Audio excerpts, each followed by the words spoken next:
काय व्यक्त मला असं वाटतं की शब्द आणि सुरांनी बहरलेला अचानक उत्साह आहे माऊलींचा आणि त्याला त्याला कधीच पानगळीचा ऋतू त्याला पाहायला लागू नये. हे नाटक रंगभूमीवर यावं. मराठी भाषेविषयी ज्यांना चिंता वाटते, संगीताविषयी ज्यांना चिंता वाटते, ज्यांना मराठी रंगभूमीविषयी चिंता वाटते, तर सगळ्यांना एक सणसणीत उत्तर म्हणजे हे नाटक आहे. मराठी साहित्य काय आहे आपण हे नाटक पाहायचं म्हणजे मला असं वाटतं एक वारीचं पुण्य तुम्हाला लाभू शकेल.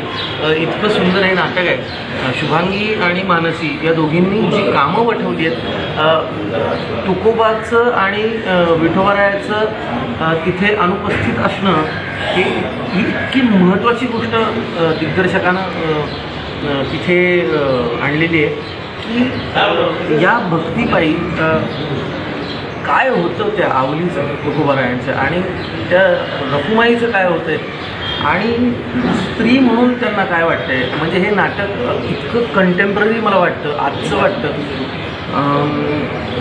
मला वाटतं कलाकृती ती जबरदस्त असते जी माणूस म्हणून तुम्हाला आतून काहीतरी बदलवायला भाग पाडते.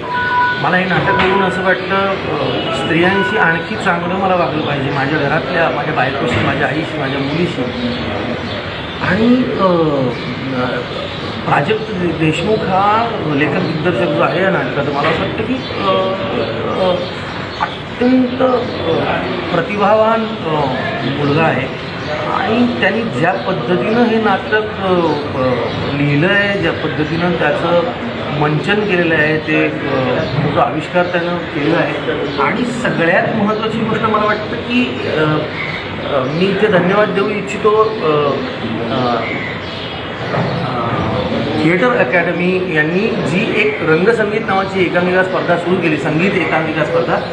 त्या एकांकिका स्पर्धेतून जन्माला आलेलं हे नाटक आहे आणि ते नाटक जन्माला आल्यानंतर त्या नाटकाच्या पाठीशी उभं राहणारा जो निर्माता आहे प्रसाद मच्छिंद्र कांबळी, मला असं वाटतं त्यांना आत्तापर्यंत मच्छिंद्र कांबळी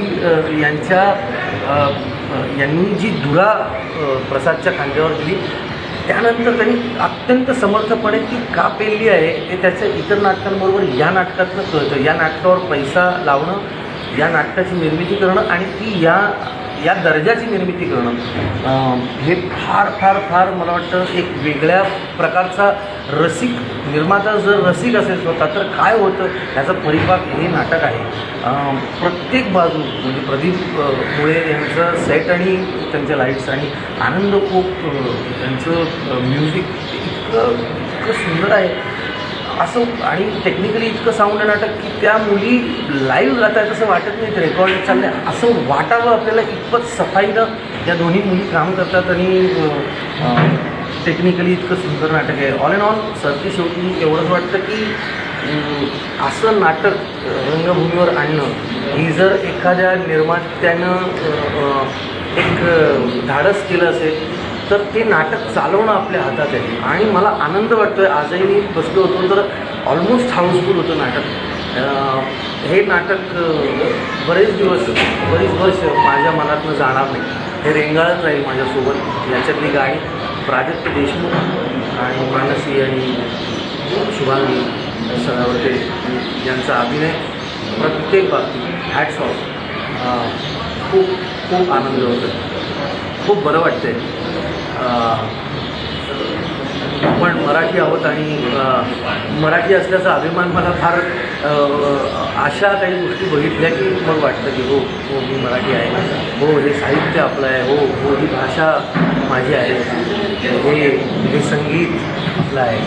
काय अवर्णनीय, अद्वितीय, अतिशय सुंदर, अतिशय